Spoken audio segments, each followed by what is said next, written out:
Now, the last thing that I want to cover is just a brief introduction to TaxDome uh,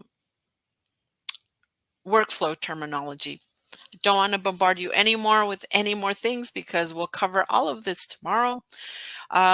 We'll talk about pipelines. Pipelines are the projects that you will create. These projects or workflows really help you understand what you want your client to receive and communicate in each stage. So the whole process is just specific to your service. We can have a pipeline for 1040s, a pipeline for corporate returns, a pipeline for bookkeeping.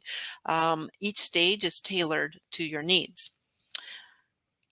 The stages inside of a pipeline actually um, give you the ability to automate. If I automatically want to send an email and I automatically want to send more information to the client, I will be able to manage that. We'll talk about what a job is and what a task is and its full functionality.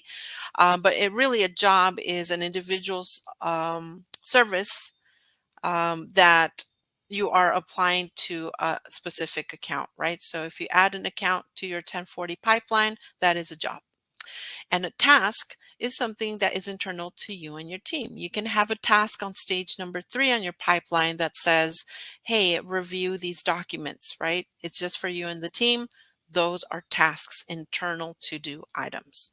So I'll briefly leave you with that so that you get a little bit familiar with some of these terminologies. I'll leave today with some Q&A.